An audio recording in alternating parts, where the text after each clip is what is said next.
Hi, everyone. I hope you're having an amazing day. I said that I was going to post a weekly video on this channel of mine. And I've come to this conclusion that I had to dress a certain way, have the right makeup, or, because usually I don't have makeup or I just have some mascara on, or I have to look a certain way. And I got to thinking after I was prepping some of my food today, I said, what the hell? That's not me. Why am I doing this? I mean, because there's a lot of videos that you see where everybody's dressed really well. They've got their makeup, which is done to the T. I mean, they look perfect. They actually look great. They look amazing. And it draws people's attention. And I get that, right? That's, probably important for business, right? But at the same time, I was thinking that's not me, because I don't dress up every day. I don't put makeup on every day. Yeah, I've got some lipstick on for sure, but there's no foundation on here to cover up the blemishes and all that sort of stuff. And, those eyelashes and what have you. And because my hair looks like a mess because I was at the gym this morning, I decided it might be better just to put a cap on. But, I said to myself, I go, Desiree, you've just got to be who you are. I mean, and that's just the way it is. And if you don't like it, well, I guess you just don't watch my channel. That's all. And it's, I can't pretend to be somebody else. I'm not dressed up every day. I don't wear fancy clothes every day because I don't like to. I like to dress casual. And if I'm going to be going to the gym every day or 6 days a week, 5 to 6 days a week, I'm just not going to do it. That's it, because I've got to come back and I got to do some studying, or I have to do some writing and so on and so forth. So I called it Desiree Gone Rogue. And so I decided to look up what does rogue actually mean? And it says cease to follow orders, to act on one's own usually against expectations or instructions. And I thought, well, that's who I am. That's who I've always been, actually. And now that I've done a second edit to my book, that's actually what I write about. I write about the social norms and the expectations that are out there that we abide by, but that also hinder us, right? I mean, sure, it's great for government and leaders, and it's a way to control the masses, and I get that, and we need social order, so we have laws, and we don't have people breaking into other people's homes, and we can feel safe. Definitely that's important, but at the same time, we conform, and conformity to some degree, I guess, is a good thing for those orders to happen, right?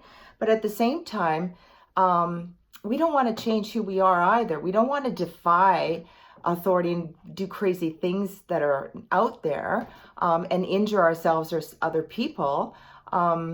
So it creates a little bit of that normalcy, I guess. But at the same time, we don't want to lose who we are in the social norms, because there's so many systems that have so many expectations, and it just like I feel like I'm dying. Like even in university, it's the same thing for the undergrad, especially not the graduate school so far, but you're confined to a certain way of doing things. Learning is very important, and I totally agree with going to school, getting an education, and then being able to question things, but then having that knowledge behind you to know what to ask, and then what to look for, and how to research it, and so on. So education is really important to me. I'm not one of those that's going to say no to education, then have people drop out. I agree with education. It's really important, as well as experience.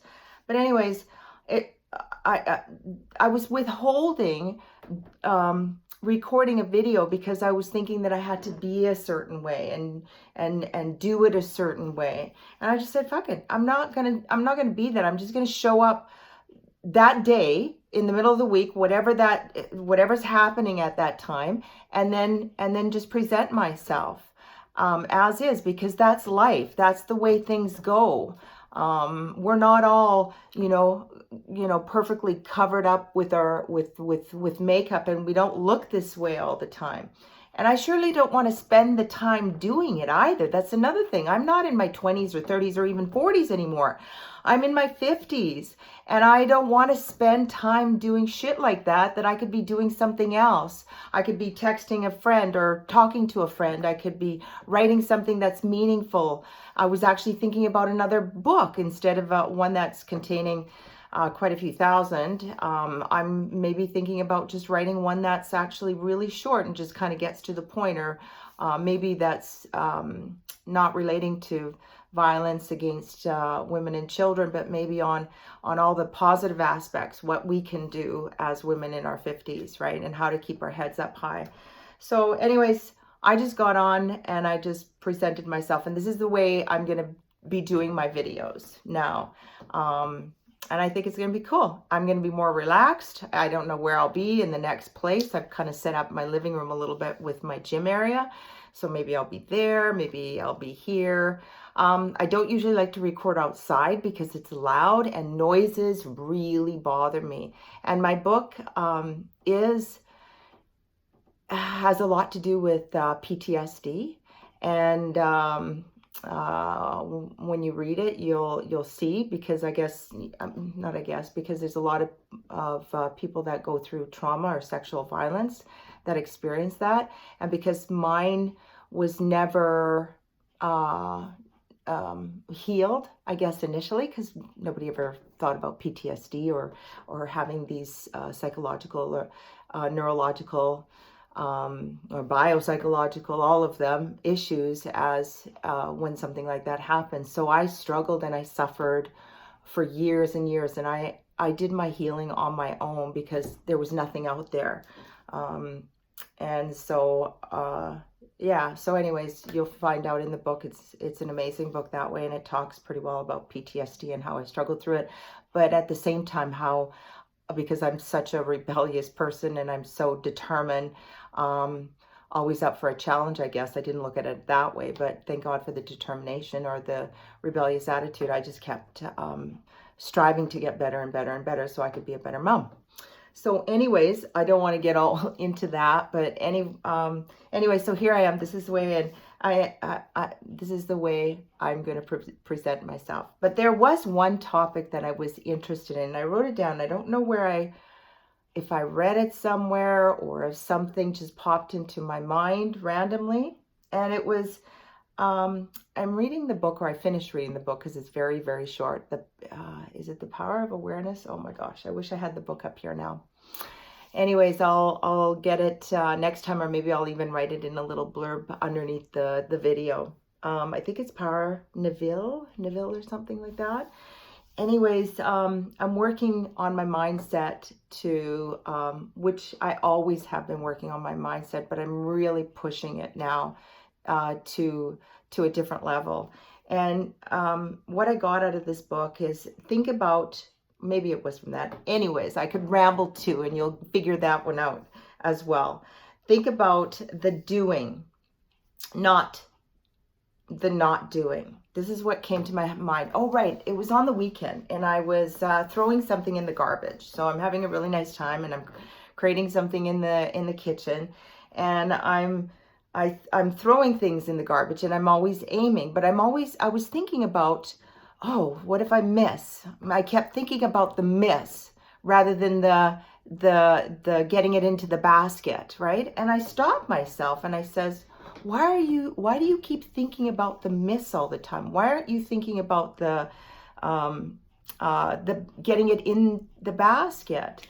And so I said to myself, it's think about the doing, not the not doing. So it's thinking about the vision, or thinking about your goal, or thinking about what you want, rather than not what you don't want, basically. I mean, it's simple as that, right? So think about what you want. But it's just sometimes we need our own little way of describing things, or we need our own vocabulary, our own words to actually really kind of hit home more.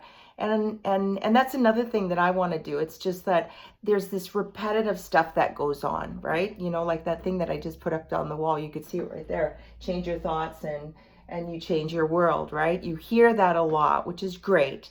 But at the same time, sometimes it gets redundant, it gets like passe, and we need to liven it up, or we need to actually express it in our own way so it feels good on the inside, right? So when I was doing this, I was throwing out like, I don't know, carrot peelings or something like that. And I said, think about the doing, not the not doing. And it just made sense to me. Think about the doing. So think about the shot you're going to get into the basket. Think about that fancy car you want to drive. Think about your amazing physique after you work out for the 12 weeks and so on. It's just basically think about what you want. Think about those things, because we're so concerned and worried about all the other stuff, and that's, I get that because we were raised that way. I know I was anyways.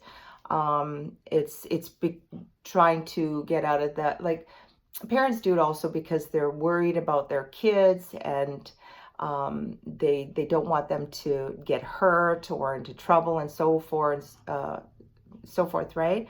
But at the same time, I'm instilling fear, and fear is a big word. I hate when people use that word, just fear, because what is fear, right? You've got to break things down, right? Fear is anxiety, fear is self-doubt. It's all those other things, right?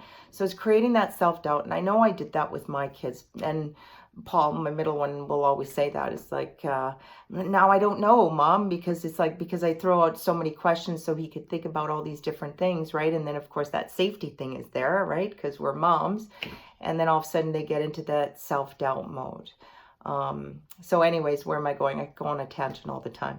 Anyways, I'm going to show up as is. That's one. Show up as is, the way you are in the world, and express yourself as you, because people are going to love you for you. And that's taken me many years to figure out. And it's explained in my book a lot about how I was like one of those mirror-wet puppets or something like that. I don't know if that's the right word or how to describe it, but I know I could butcher words too, but it's just like adapting quickly to situations. It taught me some amazing things because I can, but at the same time, I wasn't able to be me. So show up as you, however you are at that time, and just be you. And the more you do it, the better you get at it. And then also think about the doing. Think about what you want, even when you're having fun in the kitchen, right? Or throwing a basket with your kids. Think about the doing, what you want, your vision, rather than the not doing. So anyways, this is probably a shorter video, but if you like it, then please subscribe or make a comment, whatever, or just share with me what you'd like to hear. It always helps, because I love when people ask questions, because then I could go somewhere and pull out what I know, the knowledge that I've learned. I should use it, right? Anyways, I'll talk to y'all soon. Bye.